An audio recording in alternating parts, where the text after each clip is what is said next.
2-2, 2 outs, top of the ninth. 5-run lead for the Sharks, runners on the corners. Yawn delivers, swing and a miss, strike 3. 11 strikeouts for Yawn. It's been a massacre from the kid from Moore Park. Complete game for Garrett Yawn. 9 hits, 2 runs, 2 walks, and 11 strikeouts, and the Sharks are advancing in the NEC tournament. So tying run at third, go-ahead run at second. Tufo's first pitch. That one grounded the other way. Pellegrino, sliding stop, throw over to Tufo. That's the ball game. Joe Pellegrino, what a play at first. Montesa chasing 105. His payoff pitch. History! Dawson Montesa sets the Panther record for strikeouts in a season. That's number 105 for the sophomore. Walked the first 2 batters he saw this inning, struck out the last 2. Got down 2-0. Now battles it back to 2-2. 2 on, 2 outs. Montesa, the 2-2. He struck him out. 3 straight strikeouts for Dawson Montesa once more. As the payoff pitch is given a long drive to left field, and it is gone! Brianna Pearson goes yard and goes on the board for the Panthers. Pearson, her second home run on the year. Runners on second and third, 2 outs. The pitch, that one dribbled out. Picked up by Davidson, nowhere to go though. 1 run comes in, Schrader taking off for second. Davidson doesn't know what to do. She throws on over to third. So heads up play on the base paths by Schrader. The 3-1. Pearson grounds one over to short, gloved up, throw across the diamond in time. The Purple Knights escape runners on the corners. And they will head now to the bottom of the 7th with a chance to win it. Kenny looks in, gets the sign. The 2-2 fires. Devin swung on. Deep fly ball. Center field. Back at the track. It is out of here. Jenna Devins walks it off for the Purple Knights, and they pick up their first win of conference play here. Welcome back to the Northeast Conference Baseball Championship. The LIU Sharks surrendered 1 hit to the CCSU Blue Devils in the top half of the first, but stranded them. Joe Simile joined here by Joe Frescott as the Sharks are getting ready to take their first hacks of the evening. It's Jacob Pipersick, Benjamin Ferenzi, Jack Power due up. And Joe coming up against a fearsome pitcher on the mound in Brock Pear. Yeah, Brock Pear he's more of an opener, Joe. He doesn't pitch a ton of innings. The longest that he's gone this entire season is 5 innings, but that was only once. And then he's went 4 innings once and 3 innings once. So outside of that, his comfort zone is around 2 to 3 innings in most of his appearances as their third starter in this rotation. He spots a 6.29 ERA, pitching only 24 and a third innings, and it holds the opponents to a batting average of .307. So he's somebody that can definitely get hit around if the Sharks can barrel up his stuff. But for Pear, it'll be interesting to see how long he goes and who this Blue Devils unit chooses to deploy after him, because as we mentioned, they've only deployed 3 pitchers so far this entire tournament, so they have a lot of rested arms. As Pipersick steps up to the plate, Pipersick, normally the right field starter, but a pair of injuries in the first 2 games of this tournament has relegated him to the DH spot, but that has not affected his hitting as he takes the first pitch on the inside corner for strike 1. Yeah, he's batting .500 this tournament, had a huge 3 RBI performance in the second half of LIU's doubleheader against Wagner yesterday to keep them in the tournament. The 0-1 misses outside, brings it to 1-1. Home plate umpire today is Buzz Albert, who we're told is one of the premier umpires for the conference. Yeah, he's legit, and we've really seen this strike zone tighten up, something that we've had some questionable ones in other games. This is not the case. The 1-1, Pipersick lines it up the middle. That's a base hit. Pipersick's hot streak continues from the designated hitter spot, and the Sharks have the leadoff man on. And that's a huge start for LIU. To get a runner on base early in this game, get a base hit, that's going to be huge for the confidence of this group, knowing that they can get at Pear early, put some pressure on them. And with Central definitely wanting to win this game, they don't want to mess around with the doubleheader today. So they're going to deploy their best arms in this contest, you'd have to imagine. That brings up Benjamin Ferenzi. Pippersick on the move on the first pitch, and he's in there. Throw goes into the outfield. Pippersick's going for 3, and he'll be up there standing up.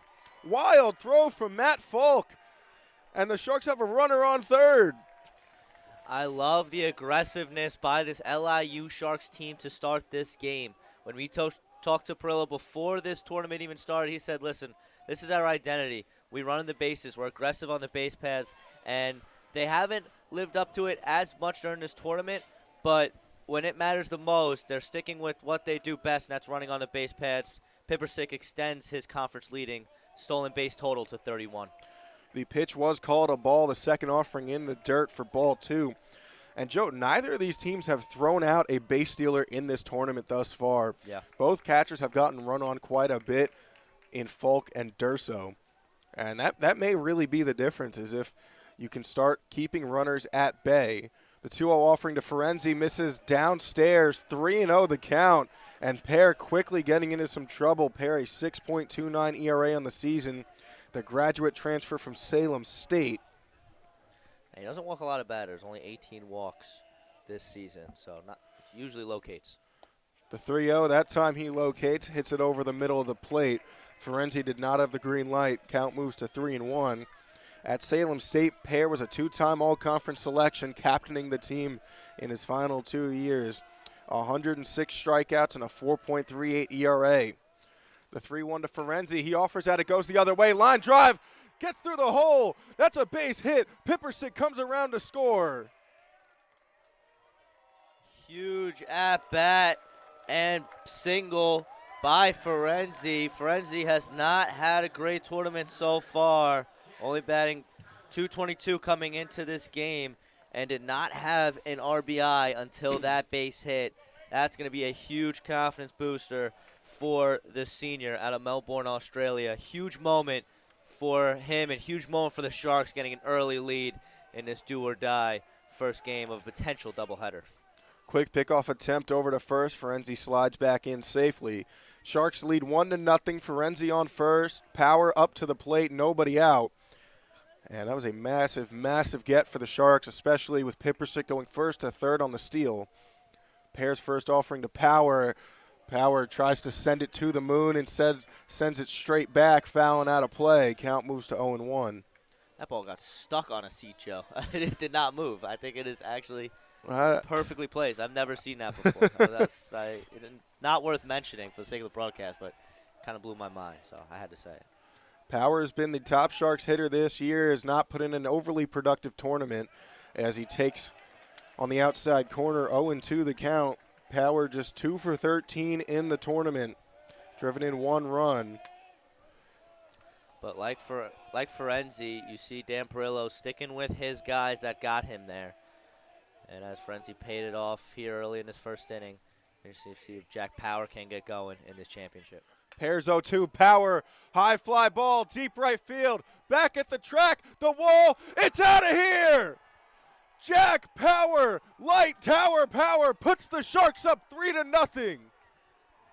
And Joe, my telepathy hits once again. Jack Power brings the boom with a huge 2 RBI home run, increasing the LIU lead to 3-0. Joe, Jack Power got the pitch he wanted and sent it the opposite way.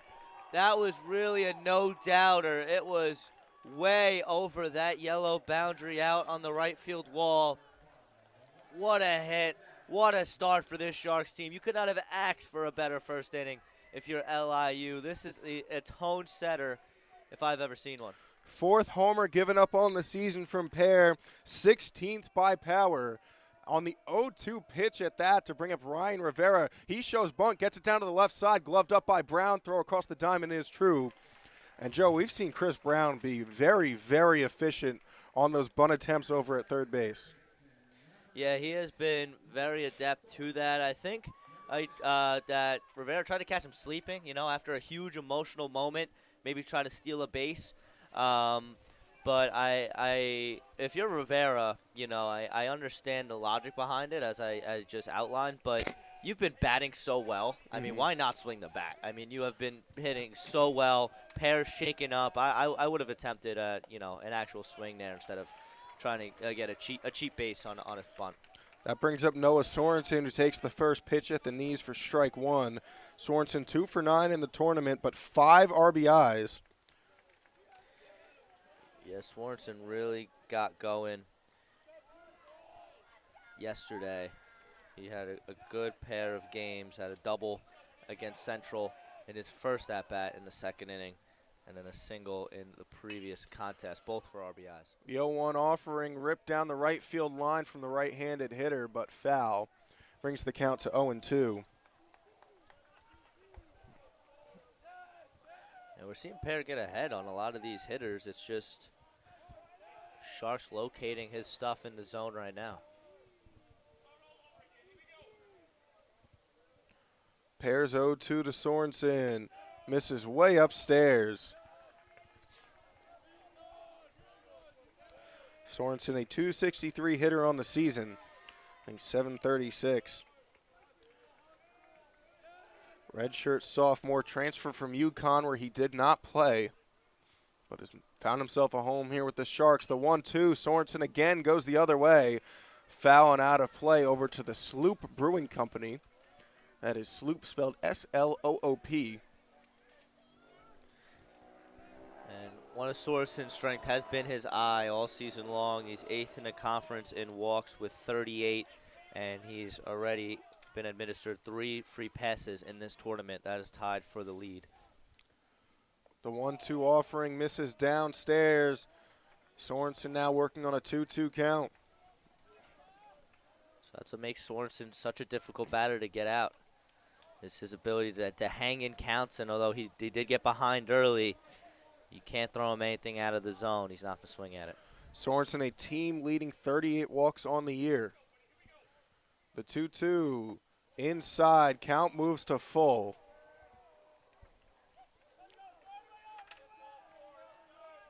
And that makes it very difficult if you're a pair to get outs here in this game. If you got guys like Sorensen so disciplined at the plate, forcing you to throw strikes. 3-2, 1 out, nobody on. The payoff pitch. Sorensen grounds it over to short, gloved up by Short. His throw across the diamond in time and on the money. So after giving up 3 runs on the first 3 batters, Pear has now worked himself a pair of outs.